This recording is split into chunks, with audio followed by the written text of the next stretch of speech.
வணக்கம் மக்களே. 2026 சட்டமன்ற தேர்தலுக்கான தமிழக அரசியல் களம் சூடுபிடிக்க துவங்கிருச்சு அப்படின்னு சொன்னால் அது மிக இல்லை. ஏனென்றால் நேற்று பார்த்தீங்கன்னா அஇஅதிமுகவுடைய கட்சியுடைய பொதுக்குழு மற்றும் செயற்குழு கூட்டம் சென்னை மாநகரம் ஸ்ரீவாரி வெங்கடாஜலபதி மகாலில் மிக பிரம்மாண்டமாக நடந்திருக்கு. கட்சியில் இருக்கக்கூடிய எல்லா தொண்டர்களுக்கும் அறுசுவை விருந்துகள் பரிமாறியிருக்காங்க. ஆளுகின்ற திமுகவுக்கு எதிராக மிகப்பெரிய அளவில் தீர்மானங்களை நிறைவேற்றிருக்காங்க.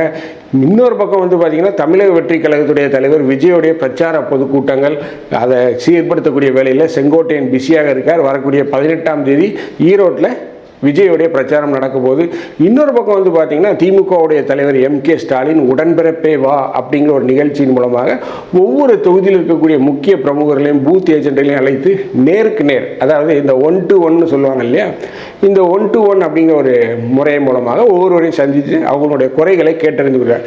இப்படி தமிழக அரசியல் களம் சூடுபிடிக்க துவங்கிச்சு. தேர்தலுக்கு இன்னமும் ஒரு 4.5 மாதங்கள் அல்லது ஒரு 5 மாதங்கள் தான் இருக்கு. ஸோ இப்பேற்பட்ட சூழ்நிலையில் காங்கிரஸ் கடந்த 4 நாட்களுக்கு முன்பு திமுக தலைமையகமான அண்ணா அறிவாலயத்துக்கு செல்வ பெருந்தகை மற்றும் அவர் தலைமையில் அடங்கிய ஒரு 5 பேர் கொண்ட குழு மற்றும் காங்கிரஸ் கட்சியுடைய மேலிட பார்வையாளரான திரு கிறிஸ் ஜோடோங்கர் தலைமையில் தமிழக முதல்வரை நேரில் சந்தித்து நாங்கள் எந்தெந்த தொகுதியில் போட்டியிட விரும்புகிறோம், தேர்தல் கூட்டணி பேச்சுவார்த்தையை தொகுதி பங்கீட்டு குழுவை இறுதி செய்யுங்க, அதற்குண்டான வேலைகளை தொடங்குங்க அப்படின்னு சொல்லி முதல்வரை சந்தித்து அறிவுறுத்திட்டு வெளியே பேசுகிறாங்க. இப்படி ஒரு பக்கம் நேரடியாக காங்கிரஸ் திமுக கூட பேச்சுவார்த்தை நடந்துகிட்ருக்கு, இன்னொரு பக்கம் கொல்லைப்புறமாகவும் பேச்சுவார்த்தை நடந்துகிட்ருக்கு. அதாவது காங்கிரஸ் கட்சியில் இருக்கக்கூடிய ஒரு முக்கிய பிரமுகரான பிரவீன் சக்கரவர்த்தி, இவர் ராகுல் காந்தியோட ஒரு அரசியல் ஆலோசகராக செயல்படுகிறார். அதாவது தமிழ்நாட்டை பொறுத்த வரைக்கும் காங்கிரஸை எந்தெந்த விதமான தயார்படுத்தணும் அப்படிங்கிற ஒரு தகவல்களை ராகுல் காந்திக்கு நேரடியாக வழங்கக்கூடியவர். ராகுல் காந்தி இவரை டேட்டா மேன் அப்படின்னு தான் அழைப்பார். அந்த அளவுக்கு டேட்டாக்களை மிக துல்லியமாக கொடுக்கக்கூடிய ஒரு மனிதர் தான் இந்த பிரவீன் சக்கரவர்த்தி.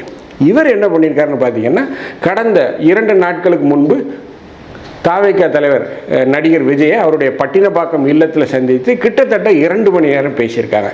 ஸோ 2 மணி நேரம் 2 தலைவர்களும் பேசுகிறது ஒரு மிக முக்கியமான ஒரு விஷயமாக பார்க்கப்படுது.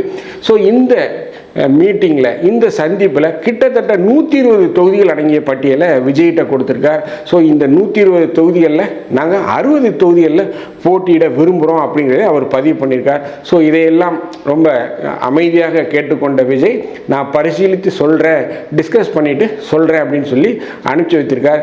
இது காங்கிரஸ் கட்சியில் ஒரு மிகப்பெரிய ஒரு எரிச்சலை கிளப்பியிருக்கு. ஏனென்றால் காங்கிரஸ் கட்சியில் திமுகவுக்கு ஆதரமான ஒரு கோஷ்டியும் இருக்குது, தாவேகாவுடன் கூட்டணி வைக்கணும்னு சொல்லி ஒரு கோஷ்டி இருக்குது. ஸோ இப்படி 2 கோஷ்டிகளுமே கடுமையாக போரிட்டு கொண்டிருக்காங்க.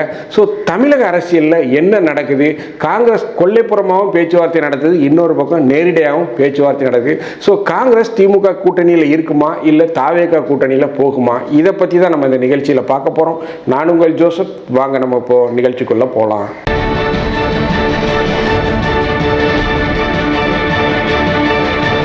2026 சட்டமன்ற தேர்தல் கடுமையாக வேக எடுக்க தொடங்கிடுச்சு. இன்னமும் ஒரு 5 மாதங்கள் தான் இருக்குது. ஒவ்வொரு அரசியல் கட்சியிலுமே கடுமையான வேலைகளெல்லாம் துவங்கிட்டாங்க. ஏனென்றால் 2026 சட்டமன்ற தேர்தல் ஒரு வாழ்வா சாவா அப்படிங்கிற லெவலில் ஒரு கடுமையான போட்டியாக இருக்கும். அதுவும் குறிப்பாக ஆளுகின்ற திமுகவிற்கு ஒரு வாழ்வா சாவாங்கிற ஒரு விஷயம்தான். அந்த அளவுக்கு ஒரு நெருக்கடியில் இருக்காங்க. ஏனென்றால் ஒரு பக்கம் இடி அவங்கள துரத்திக்கிட்டு இருக்கு, செந்தில் பாலாஜியை துரத்தின இடி, அமலாக்கத்துறை தற்போது KN நேருவை துரத்த ஆரம்பிச்சிச்சு. இப்படி பல்வேறு ஒரு வலைப்பு நெல்களில் திமுக மாட்டியிருக்கு. ஸோ அவங்க ஆட்சியில் அதிகாரத்தில் இருந்தே ஆக வேண்டும், அப்போத்தான் எதிரானிய அந்த பாஜகவை சமாளிக்க முடியும் அப்படிங்கிற ஒரு நெருக்கடியில் இருக்காங்க. இல்லை என்றால் அவங்கள வச்சு பாஜக செஞ்சிடும். ஸோ இப்பேற்பட்ட ஒரு கடுமையான ஒரு சூழ்நிலையை திமுக எதிர்கொண்டுட்டு இருக்கு. இன்னொரு பக்கம் அஇஅதிமுக பொதுச் செயலாளர் நேற்று அவங்களுடைய பொதுக்குழுவும் செயற்குழு கூட்டத்தையும் கூட்டியிருக்காங்க. கடுமையான தீர்மானங்களை திமுக தலைமைக்கு எதிராக ஏற்பட்டிருக்காங்க. மிகப்பெரிய அளவில் ஊழல் புரிஞ்சுக்கிட்டு இருக்கீங்க திமுக, மக்கள் பிரச்சனையில் கவனம் செலுத்துங்க, இன்னும் 4.5 மாதங்களில் ஆட்சியை முடிய போகுது, நீங்கள் ஆட்சி அதிகாரத்தில் கவனம் செலுத்தவே மாட்டேங்கிறீங்க, கொள்ளையடிப்பதில் தான் கவனம் செலுத்துறீங்க, மேலும் வரக்கூடிய தமிழர் திருநாளான பொங்கல் பண்டிகைக்கு நீங்கள் 5000 ரூபா கொடுக்கணும், ஒவ்வொரு ரேஷன் கார்டுதாரர்களுக்கும் 5000 ரூபா கொடுக்கணும் அப்படிங்கிற அளவில் மிக பழைய நிறைய தீர்மானங்களை அவங்க போட்டிருக்காங்க. ஸோ இப்பேற்பட்ட சூழ்நிலையில் திமுக அப்படிங்கிற அந்த கூட்டணி ரொம்ப இன்டாக்டாக இருக்குது அப்படின்னு சொல்கிறாங்க. அதாவது கூட்டணி வந்து கச்சிதமாக இருக்குது, எங்கள் கூட்டணியில் யாருமே அதிருப்தியில் இல்லை, எங்கள் கூட்டணி ரொம்ப வந்து இணக்கமாக இருக்குது அப்படின்னு முதல்வர் ஒரு பக்கம் சொல்லிக்கிட்டாலும், இன்னொரு பக்கம் செல்வ பெருந்தகை, திருமாவளவன் போன்றவர்களாம் இந்த அனுமார் நெஞ்சை பிளந்து காட்டி ராமர் என் நெஞ்சில் தான் வசிக்கிறார் அப்படிங்கிற மாதிரி டெய்லி நாங்கள் இந்தியா கூட்டணியில் தான் இருக்கிறோம், திமுக கூட்டணியில் தான் இருக்கிறோம் அப்படின்னு சொல்லிட்டு இருக்காங்க இல்லையா.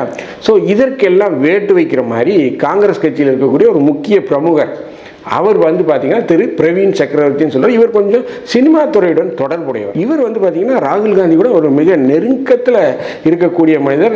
ராகுல் காந்திக்கு பல முக்கிய அரசியல் ஆலோசனைகளை மாநில அளவிலும், அதாவது தமிழ்நாட்டு மாநில அளவிலும் தேசிய அளவிலும் என்ன மாதிரியான விஷயங்களை மேற்கொள்ளணும் அப்படிங்கிறத சொல்லக்கூடிய மனிதர்.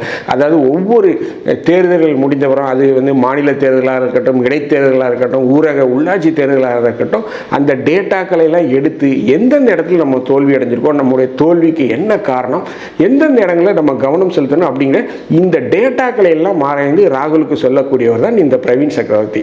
ஸோ இதற்குத்தான் ராகுல் வந்து அவருக்கு வைத்தப்பட்ட பட்ட பேர் என்னன்னு பார்த்தீங்கன்னா டேட்டா மேனை கூப்பிடுங்க அப்படின்னு அவருடைய தகவல்களை கேட்டுத்தான் ராகுல் வந்து செயல்படுவார். ஸோ அந்த அளவுக்கு ஒரு நெருக்கத்தில் இருக்கக்கூடிய ஒரு மனிதர், ஒரு நெருங்கிய மனிதர் தான் இந்த பிரவீன் சக்கரவர்த்திங்கிறவர். இவர் வந்து பார்த்தீங்கன்னா ஒரு பக்கம் செல்வ பெருந்தகை முதலமைச்சரை சந்தித்து கூட்டணி பேச்சுவார்த்தையை தொடங்குங்க, உங்கள் குழுவை நியமிங்கன்னு சொல்லிட்டு போயிட்டாரு. இன்னொரு பக்கம் இந்த பிரவீன் சக்கரவர்த்தி என்ன பண்ணுறாருன்னா, விஜயை பட்டினப்பாக்கத்தில் நேரில் அவர் வீட்டுக்கே போய் சந்திச்சிருக்கார். இந்த சந்திப்பில் எப்பொழுதும் விஜயுடன் இருக்கக்கூடிய புஷி ஆனந்த் இல்லை அப்படின்னு சொல்கிறாங்க. இதுதான் நமக்கு கிடைத்த ஒரு பிரத்யேக தகவல்.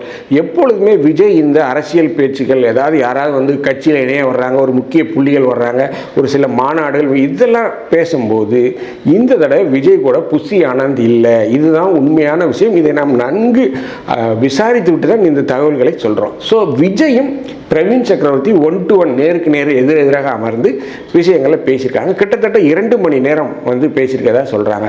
இதில் 120 தொகுதிகள் தமிழகத்தில் இருக்கக்கூடிய காங்கிரஸுக்கு போட்டியிட்டால் வெற்றி பெறுவோம், இங்கே எங்களுக்கு ஆதரவு இருக்குது, மக்கள் ஆதரவு இருக்குது, நாங்கள் ஜெயிக்கலாம் அப்படிங்கிறதில் கள நிலவரங்கள் ஆராய்ந்து ஒரு 120 தொகுதி பட்டியல்களை பிரவீன் சக்கரவர்த்தி விஜய்கிட்ட கொடுத்துருக்கார். ஸோ இதெல்லாம் வாங்கி பார்த்துட்டு இருந்த விஜய் அரசியல் எப்படி போயிட்டுருக்கு, ராகுல் என்ன நினைக்கிறாரு, ராகுல் வந்து எங்கள் கூட்டணிக்கு வந்து காங்கிரஸ் வருமா அப்படின்னு பல கேள்விகளை வந்து பிரவீன் சக்கரவர்த்தியிட்ட பேசிகிட்டு இருந்திருக்கார். ஸோ இதையெல்லாம் நன்கு உள்வாங்கிய பிரவீன் சக்கரவர்த்தி 120 தொகுதி நாங்கள் பட்டியல் கொடுத்துருக்குறோம், பட் ஆனால் நாங்கள் குறைந்தது ஒரு 60 தொகுதிகள்லையாவது போட்டியிடணும்னு நினைக்கிறோம். மேலும் எங்களுக்கு ஆட்சி அதிகாரத்தில் நீங்கள் பங்குன்னு ஏற்கனவே சொல்லிட்டீங்க உங்கள் முதல் மாநாட்டில், உங்களுடன் கூட்டணி வைப்பதற்கு எங்களுக்கும் ஆட்சி அதிகாரத்தில் பங்கை கொடுங்க அப்படிங்கிறதையுமே அவர் வந்து வலியுறுத்தியிருக்கார். ஸோ இதையெல்லாம் கனிவுடன் பரிசீலித்த விஜய், நான் வந்து என்னுடைய கழகத்தில் இருக்கக்கூடிய கட்சியில் இருக்கக்கூடிய மிச்ச தலைவர்கள்ட்ட விசாரித்து விட்டு நான் உங்களுக்கு ஒரு நல்ல பதிலை சொல்கிறேன், அதுவும் அந்த பதிலை ஜனவரி 10ஆம் தேதிக்குள்ளே நான் உங்களுக்கு சொல்கிறேன் அப்படிங்கிறத விஷயத்தை சொல்லிடுவேன். இது வந்து நாம் நன்கு விசாரித்து சொல்லக்கூடிய தகவல். ஜனவரி 10ஆம் தேதிக்குள்ளே எங்களுடைய நிலைப்பாடு என்ன, தாவேக்காவுடைய நிலைப்பாடு என்ன, எந்தெந்த தொகுதியில் நான் உங்களுக்கு கொடுக்கலாம் அப்படிங்கிறத ஆலோசித்து நான் உங்களுக்கு சொல்கிறேன் அப்படிங்கிற ஒரு பதிலை வந்து விஜய் வந்து சொல்லியிருக்கார். ஸோ இந்த சந்திப்பின் போது திமுக காங்கிரஸ் கூட்டணியில் இருக்கக்கூடிய அந்த நிலவரங்கள் எப்படி இருக்குது, 2 பேருமே உண்மையிலே இணக்கமாக இருக்காங்களா, 2 பேருமே என்ன மாதிரியான சூழ்நிலையில் இருக்காங்க, கட்சி மேலிடம் அதாவது ராகுல் காந்தி, பிரியங்கா காந்தி, சோனியா காந்திலாம் என்ன மாதிரியான ஒரு நிலைப்பாட்டில் இருக்காங்கிறதையும் விஜய் வந்து உள்வாங்கி கொண்டதாக செய்திகள் வருது. ஸோ தமிழக காங்கிரஸ் மட்டும்தான், அதுவும் குறிப்பாக தமிழக காங்கிரஸ் தலைமையாக இருக்கக்கூடிய திரு செல்வ பெருந்தகை அவர்கள் திமுக கூட ரொம்ப இணக்கமாக இருக்கார். அது உங்களுக்கு எல்லாருக்குமே தெரியும். மேலும் அவர் ஸ்ரீபெரும்புதூர் தொகுதி இருக்கக்கூடிய எம்எல்ஏ, அங்கு பல்வேறு பன்னாட்டு நிறுவனங்கள் இருக்குது உங்களுக்கு தெரியும். ஸோ அந்த நிறுவனங்களில் அவர் சில பல ஆளும் தரப்பு ஆதரவோடு பல்வேறு தொழில்களை செய்து வருவதாக தகவல் வரும். அதன் மூலமாக அவர் ஆதாயம் அடைந்து வர்றார் அப்படிங்கிறது தான் உண்மை. ஸோ இதையெல்லாம் பார்க்கும்போது செல்வ பெருந்தகை வந்து திமுக கூட நம்ம இருப்போம், திமுக கூட்டணியில் இருப்போம் அப்படிங்கிற மாதிரியும் செய்திகள் வருது. மேலும் மறைந்த ஆம்ஸ்ட்ராங், அதாவது பகுஜன் சமாஜ் கட்சியுடைய முன்னாள் தலைவராக இருந்த, மாநில தலைவராக இருந்த மதிப்பிற்குரிய அண்ணன் திரு ஆம்ஸ்ட்ராங் கொலை வழக்கிலையும் திரு செல்வ பெருந்தகைக்கு தொடர்பு இருப்பதாக செய்திகள் வருது. பட் இது எந்த அளவுக்கு உண்மைன்னு தெரியல. ஸோ அந்த வழக்கும் வந்து இப்போ சிபிஐ வசத்துக்கு வந்து கொண்டு வரணும் அப்படின்னு சொல்லி பகுஜன் சமாஜ் கட்சியிலேருந்து மூவ் பண்ணிட்டு இருக்காங்க. அந்த வழக்கும் தூசி தட்டப்பட்டால் நமக்கு சிக்கல் வரலாம் அப்படிங்கிற மாதிரி பல்வேறு விதத்தில் அவரும் யோசிச்சு திமுக கூடவே இருக்கோம் அவங்க கட்சி அந்த கூட்டணியிலே தொடர்வோம் சொல்லி செல்வ பெருந்தகையுடைய தரப்பும் அவருடைய ஆதரவாளர்களும் விரும்புவதாக செய்தி வருது. பட் காங்கிரஸ்னாலே கோஷ்டிக்கு பஞ்சம் இருக்காது. ஸோ இன்னொரு கோஷ்டியில் என்ன சொல்கிறாங்கன்னா, எவ்வளோ நாள் நம்ம திமுக கூட்டணியில் இருக்கிறது, திமுக நம்மளை கரும்பு எப்படி ஒரு கரும்பில் இருக்கக்கூடிய சாறை குடித்து விட்டு நம்மளை சக்கையாக பயன்படுத்துகிறார்கள்.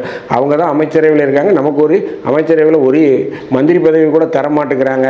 ஸோ அதனால் நம்ம இந்த தடவை தாவேக கூட்டணிக்கு போகலாம், விஜயுடைய கட்சிக்கு போகலாம், அவங்க ஆட்சியிலையும் பங்கு அதிகாரத்திலையும் பங்குன்னு சொல்கிறாங்க, தொகுதிகளும் நமக்கு நிறைய கிடைக்கும், எத்தனை நாள் நம்ம திமுகவுக்கு சொம்பு தூக்குறது அப்படிங்கிற ஒரு தரப்பில் இன்னொரு கோஷ்டியும் செயல்படுவதாக செய்திகள் வருது.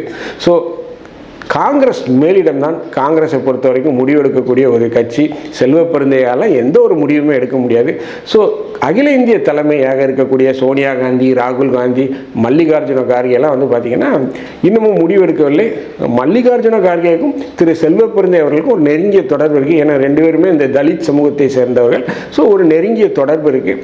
பட் ஆனால் ராகுல் காந்தி என்ன நினைக்கிறார் என்றால், ராகுல் காந்தி விஜய் கூட கூட்டணி வச்சா விஜய் கேரளாவில் நம்ம யூஸ் பண்ணிக்கலாம், பிரச்சாரத்துக்கு யூஸ் பண்ணிக்கலாம். எப்படி தமிழகத்தில் விஜய்க்கு ஒரு செல்வாக்கு இருக்கிறதோ அதே போல் பன்மடங்கு செல்வாக்கு விஜய்க்கு கேரளாவில் இருக்குது. ஸோ அதனால் விஜயை கேரளாவில் நம்ம யூஸ் பண்ணோம் அப்படின்னா அங்கே நமக்கு ஆட்சி அமைக்கிறதுக்கு வாய்ப்பு இருக்குது அப்படிங்கிறத ராகுலும் விரும்புகிறாப்புல, அகில இந்திய காங்கிரஸ் கட்சியுடைய பொதுச் செயலாளர் இருக்கக்கூடிய திரு கேசி வேணுகோபால் அவர்களும் விரும்புகிறாங்க. ஏனென்றால் கேசி வேணுகோபாலுக்கு எப்படி கேரளா முதலமைச்சர் ஆகிவிட வேண்டும் அப்படிங்கிற ஒரு மிகப்பெரிய ஆசை இருக்குது. ஸோ அதனால் கேசி வேணுகோபால், ராகுல் காந்தி இவங்க எல்லாமே விஜயுடைய கூட்டணிக்கு செல்வதைத்தான் 99% விரும்புவதாக செய்திகள் வருது.